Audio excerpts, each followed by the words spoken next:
Year 2 and happy Friday. We've made it to the end of the week of our first week of home learning.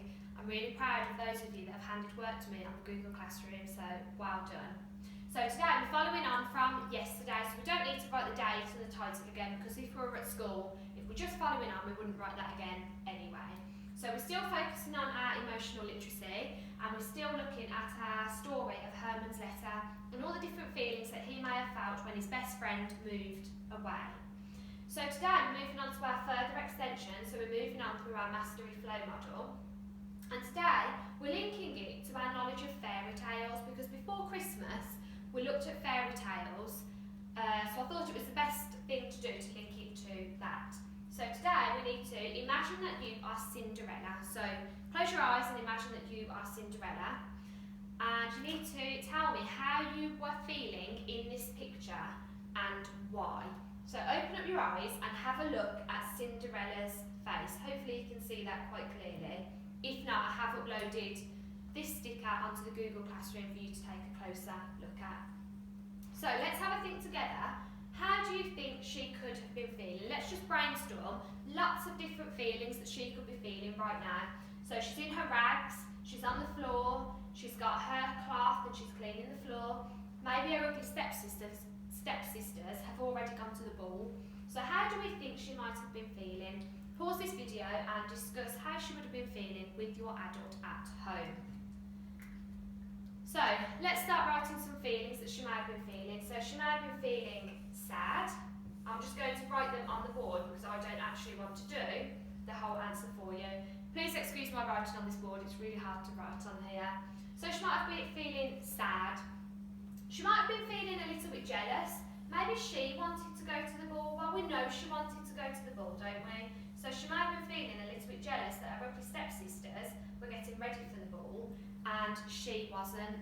So she might have been feeling sad. She might have been feeling jealous. She might have been a little bit angry that she was on the floor cleaning the floors when her stepsisters were having a really good time. How else do we think she might have been feeling? So we've got sad, jealous, angry. Can anybody think of any other feelings she might have been feeling? She might have been feeling a little bit upset. She really wanted to go, but she couldn't. She was still at home cleaning the floor. Anything else that we can think of? I'm just going to put those 4 on the board. If you can think of any more, please write as many as you can down. So now we've got to think about how we could put that into a sentence. Now remember, when we're writing in English, I always want you to use a sentence stem. So if we definitely don't know the answer, if we're just using our opinion, we'll usually say, I think. So you would write, I think I would feel. So would you feel sad, jealous, angry, upset? I know if it was me, I would probably feel really upset. So I might write, I think I would feel upset. And again, we're going to write because I want us to expand on our sentence. So I think I would feel upset because I wanted to wear a pretty dress and go to the ball. So that's how I would have been feeling. At home, I want you to say the sentence out loud with the adult that you're going to write. Don't use my sentence because that's how I would feel. I want you to say how you would feel. So say that sentence out loud with an adult, and then following on from the work you did yesterday on your lined paper, I'd like you to have a go at writing that sentence for me. So pause this video and have a go at that activity. Okay, so well done to those of you that have done that. The very last thing that I would like you to do is create an emotion graph for a character of your choice from your chosen fairy tale. So it could be Goldilocks and the 3 Bears, it could be Cinderella, it could be Hansel and Gretel, it could be Sleeping Beauty, it could be any fairy tale that you want. Now remember, when you create an emotion graph, I'm just going to quickly show you one on here. So you need to get yourself a plain piece of paper. So imagine this here is your plain piece of paper. So you won't draw a square, this is just your paper. And this is where, ask an adult at home to help you, get yourself a ruler and split your paper into 3 sections this way and 3 sections this way. So up here would be your sad feelings. Down, oh no, sorry, I've done that wrong. Up here would be your happy feelings. And right down here would be your sad feelings. So if I'm thinking of the story of Cinderella, right at the beginning of the story, I think she feels just okay. She doesn't know any different.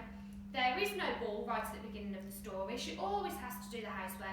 And Cinderella's quite a positive person. She always tries to look for the best in everything. So actually, if I was doing my emotion graph, I would draw Cinderella here. I'm going to draw a stick person for quickness of the video, but remember, we don't have stick people in year 2, so if you were doing Cinderella, I'd like to go onto Google and find out how to draw Cinderella, which we did in class, and some of them were amazing. So here, I think Cinderella would have just been feeling okay. She was trying to remain positive. So here she is, in the middle of my graph, and here I'm just going to write okay, because that's how she was feeling. That was her emotion at the time. Then as the story developed, we realised that she had an invitation from the prince because he wanted to find his princess. And the ugly stepsister said that she couldn't go. She had to make their dresses, she had to do all the cleaning. So actually at this point, like we said on the previous slide, she was feeling really sad, really upset. Why couldn't she go? Why was it always her ugly stepsisters that had all of the fun? So at this point she was feeling sad, so she moves down the graph. So using a ruler, let me just get a ruler. I would draw a line, just wait for that bell to go.